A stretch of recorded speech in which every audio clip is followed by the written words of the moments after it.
Hey everyone, welcome to Judging for the Win. I'm Dave, and this is my daily ruling. Today's question was suggested by a viewer. Thanks to CS for this one. Amy plays a Shadow of Mortality while she controls Defiler of Flesh. Of course, we're going to have her pay the 2 life to get a discount. For the purposes of this question, we'll say that she started the turn with 10 life less than her starting life total. So how much total mana will it cost for her to play this spell? Okay, so in order to answer this question, we're going to need to know a little bit about the process for casting a spell.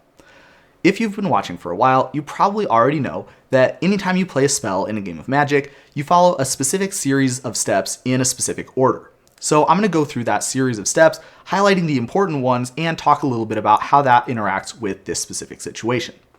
Alright, so right after the spell goes on the stack, you have to kind of decide how you're casting it.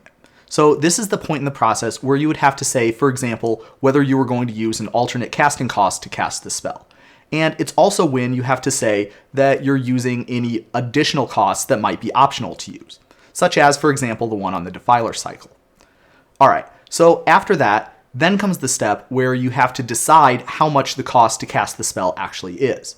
And the way the game does this is you start by taking a look at the actual mana cost, or if applicable, an alternate cost that you declare that you are paying. And then you add to that any applicable cost increasers, and you subtract from that any applicable cost reducers, and then Trinisphere gets a chance to interact. And Trinisphere isn't really relevant for this question, but I knew that people would have some comments about it if I didn't say anything. So after that step, then the cost gets locked in. So whatever we decided after we did all of those cost modifications, that cost is going to be locked in for the rest of the spell being cast. And then after that step, that's when you actually get to physically pay that cost. So now that we have a little bit of that background information set, let's take a look at how that process would look for the situation described in the original problem statement. So first of all, we're going to move that spell onto the stack, and then we're going to decide how we're casting it.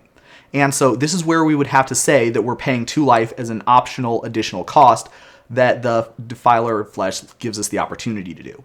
So we're going to say that we're taking advantage of that option, and then we're going to move on to the next step, which is the step where we actually calculate how much it costs to cast the spell. Okay, so we're going to start out with the mana cost, that being 13 and 2 black mana, and then we're going to apply any applicable cost increasers, so that would be the 2 life from the optional additional cost that we're paying. And then after that, we're going to take into account any cost reducers. And so, of course, in this case, there's 2 cost reducers that we need to take into account. One of them from the Defiler of Flesh that makes it cost black less, and one of them from the Shadow of Mortality that makes it cost 10 less in this case. And of course, we haven't yet paid the 2 life, so that means that it is only going to be 10 less. And after this point, the cost gets locked in, and then we move into the spot where we actually physically get to pay the cost. And of course, during the process of paying that cost, we are going to have a reduction in our life total, but that's going to have absolutely no effect on how much mana we have to pay because we already locked in what the cost had to be. So that's the final answer to our question.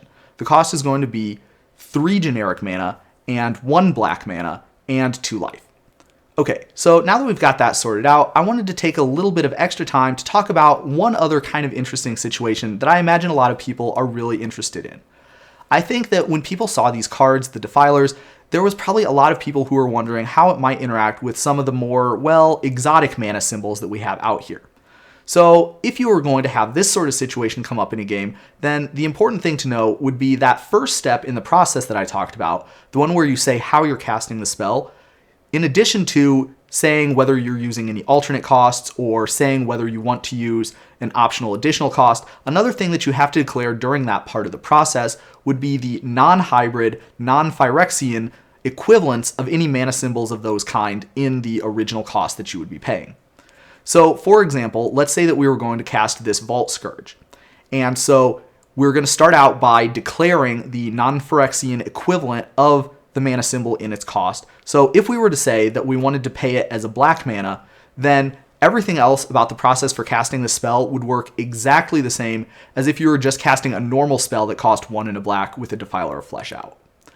It gets a little bit more interesting if we say that we're going to pay the 2 life though. And so if we're paying the 2 life, and we also want to pay 2 life with the Defiler of Flesh's ability, then that means that the next step, where we get to calculate how much the cost to cast the spell actually is, well, we're going to start out with the mana cost, which in this case would be 1 mana and 2 life, because that's what we said we were paying for the Phyrexian mana.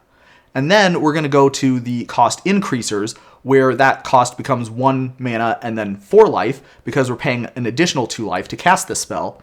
And then we get to the cost reducing, and this is where we come into a little bit of an embarrassing situation, because it says right on Defiler of Flesh that it is only able to reduce that cost by black mana. And of course, this cost no longer has any black mana in it.